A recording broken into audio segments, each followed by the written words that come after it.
ஞான ஒளி YouTube channel நேயர்கள் அனைவருக்கும் வணக்கம். இந்த பதிவில் இந்த வார ராசி பலன் காணலாம். 11/7/2026 முதல் 18/7/2026 வரை, அதாவது சனிக்கிழமை முதல் சனிக்கிழமை வரை கோச்சார கிரகங்களின் நட்சத்திர பாதசாரங்களை முதலில் காணலாம். சூரிய பகவான் புனர்பூச நட்சத்திரம் 2, 3, 4 பாதம் என்று முன்னோக்கி செல்கிறார். அதாவது மிதுன ராசியிலிருந்து கடகராசிக்கு வருகிறார். சந்திர பகவான் கிருத்திகை நட்சத்திரம் முதல் பூர நட்சத்திரம் கடக்கும் வரை, அதாவது சந்திர மங்கள யோகம், அமாவாசை யோகம், குருச்சந்திர யோகம் என்று சந்திர பகவான் இந்த வாரத்தை சுப கிரகங்களை கடக்கிறார். செவ்வாய் பகவான் ரோகிணி நட்சத்திரம் 2, 3, 4 பாதத்தை சஞ்சாரம் செய்கிறார். புத பகவான் வக்கரம் நிவர்த்தி ஆகிவிட்டார். திருவாதிரை நட்சத்திரம் 2, 3 பாதங்களில் சஞ்சாரம் செய்கிறார். குரு பகவான் மேற்கே அஸ்தங்கம் 3ஆம் பாதத்தில் சஞ்சாரம் செய்கிறார். சுக்கிர பகவான் மக நட்சத்திரம் 3, 4 பாதம், பூர நட்சத்திரம் 1ஆம் பாதம் வரை சஞ்சாரம் செய்கிறார். சனி பகவான் வக்கரகதியை நெருங்கி கொண்டிருக்கிறார். இந்த வாரம் சனி வக்கரம். உத்திரட்டாதி நட்சத்திரம் 3ஆம் பாதத்திலே சனி பகவான் சஞ்சாரம் செய்கிறார். ராகு கேது அவற்ற நட்சத்திரம் 4ஆம் பாதத்திற்கு ராகுவும், மக நட்சத்திரம் 2ஆம் பாதத்திற்கு கேதுவும் நட்சத்திர சார பெயர்ச்சி ஆகிறார்கள். பார்த்தீங்கன்னா நம்முடைய சேனலில் ராகு கேது நட்சத்திர சார பெயர்ச்சி பலன் 12 ராசிக்கும் பதிவிட்டுள்ளோம். பார்க்காதவர்கள் பார்த்து பயன்பெறுங்க. 13/7/2026 திங்கட்கிழமை மாலை 6:56 அமாவாசை ஆரம்பித்து, செவ்வாய்க்கிழமை மாலை 4:31 அமாவாசை முடிகிறது. அமாவாசை விரதம் பிடிக்கக்கூடியவர்கள், இறந்த முன்னோர்களுக்கு தர்ப்பணம் திதி கொடுக்கக்கூடியவர்கள். பார்த்தீங்கன்னா செவ்வாய்க்கிழமை காலை முதல் மாலை 4:31 வரை நீங்கள் பயன்படுத்தி கொள்ளலாம். ஒவ்வொரு ராசிக்கும் இந்த வார ராசி பலன் தெளிவாக காணலாம். மகரம் ராசி அன்பர்களுக்கு இந்த வார ராசி பலன் காணலாம். இந்த வாரம் ஆரம்பத்திலே சந்திர பகவான் உங்கள் ராசிக்கு 5வது வீட்டிலே சஞ்சாரம் செய்கிறார். 5வது வீட்டிலே உங்களுக்கு 7ஆம் அதிபதி சந்திர பகவான் நட்சத்திரத்திலே செவ்வாய் சஞ்சாரம் செய்து கொண்டிருக்கிறார். உங்களுக்கு சந்திர மங்கள யோகம். பார்த்தீங்கன்னா வார ஆரம்பத்திலே சந்திர மங்கள யோகம் ஏற்படுகிறது. 5வது வீட்டிலே சந்திரன் செவ்வாய் செல்லும் போது விவசாயம் செய்து கொண்டிருப்பவர்கள் புதியதாக பயிர் பண்ணலாம். விவசாயம், மண்ணிலம், பூமி சார்ந்த வேலை தொழில் செய்யக்கூடியவர்களுக்கு மிகச்சிறப்பாக இருக்கும். சந்திரன் செவ்வாய் இணைவு பார்த்தீங்கன்னா உடற்பயிற்சி செய்வீங்க. இளைஞர்கள் உடற்பயிற்சி செய்வதற்கு உடற்பயிற்சி கூட புதிதாக போய் ஆரம்பிக்கலாம், சேரலாம். 5வது வீட்டிலே செவ்வாய் சந்திரன் இணைவு வார ஆரம்பத்தில் உங்கள் பிள்ளைகள் சார்ந்த கவலைகள் ஒரு சிலருக்கு போகலாம். சந்திரனும் செவ்வாயும் 5வது வீட்டிலே கூடும்போது விவசாயம் செய்து கொண்டிருப்பவர்களுக்கு கொஞ்சம் கூடுதலான உழைப்பு முதல் 2 நாட்கள் இருக்கும். பயிர் பண்ணுறது, வெள்ளாமை பண்ணுறது, தண்ணி காட்டுறது, இந்த மாதிரியான வேலைகள் முதல் 2 நாட்கள் இருக்கும். சந்திரன் செவ்வாய் 5வது வீட்டிலே இணைந்து செல்லும்போது பார்த்தீங்கன்னா பால் மாடு வைத்திருப்பவர்கள், மாடு பருவத்துக்கு வரலாம், மாடு கன்று போடலாம். அதற்குண்டான வாய்ப்புகள் உண்டு. மகர ராசி அன்பர்களுக்கு 13ஆம் தேதி மாலை 6:50 மேல் அமாவாசை ஆரம்பித்து மறுநாள் 14ஆம் தேதி மாலை வரை அமாவாசை இருக்கிறது. மகர ராசிக்கு 7ஆம் அதிபதி 6வது வீட்டிலே அமாவாசை யோகத்தில் செல்வார். மகர ராசிக்கு 6வது வீட்டிலே சந்திர பகவான் செல்வது பார்த்தீங்கன்னா எதிரிகள்லாம் இருக்க மாட்டாங்க. உங்களுக்கு வந்து எதிரிகள் தொல்லை இருக்காது.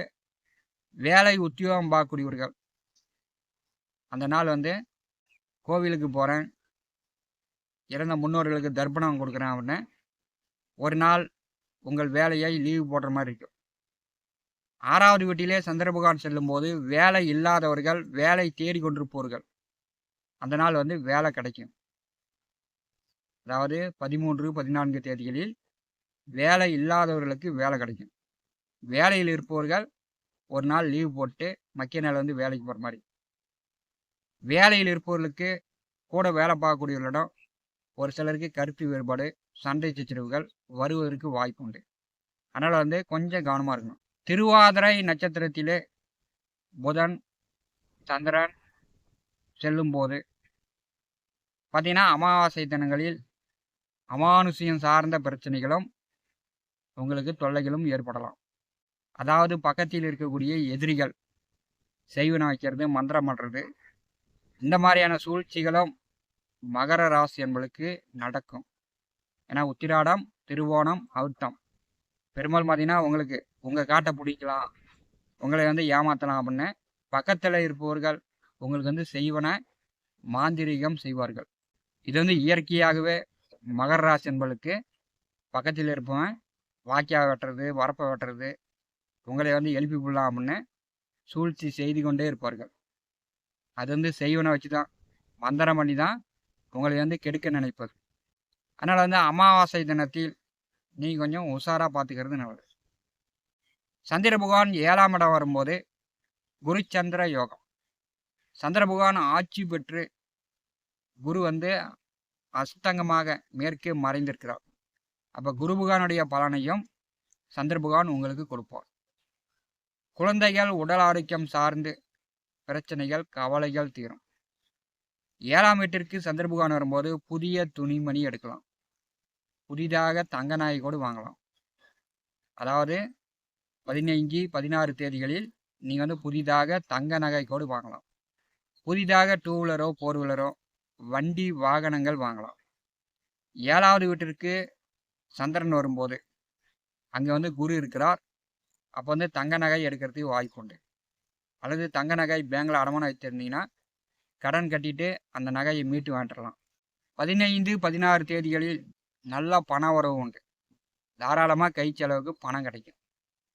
உங்களுடைய பெயர், மதிப்பு, மரியாதை, கௌரவம் குடும்பத்திலையும் சரி வெளியிலையும் சரி உயரும்.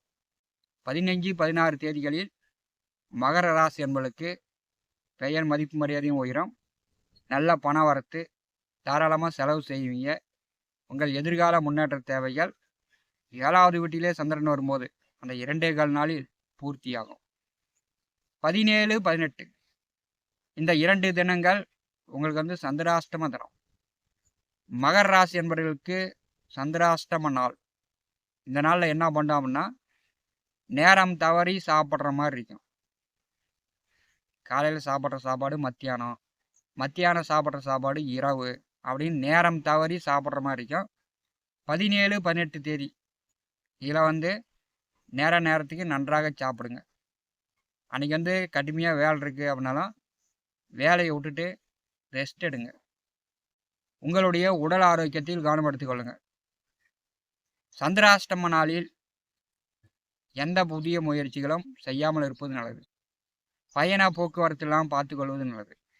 சந்திராஷ்டம நாளில் 2 வீலர் எடுத்துக்கிட்டு 50 கிலோமீட்டர் போகணும் அல்லது காரில் நீண்ட தூரம் பயணம் செய்யணும் அப்படிங்கிறத சந்திராஷ்டம நாளில் தவிர்ப்பது நல்லது.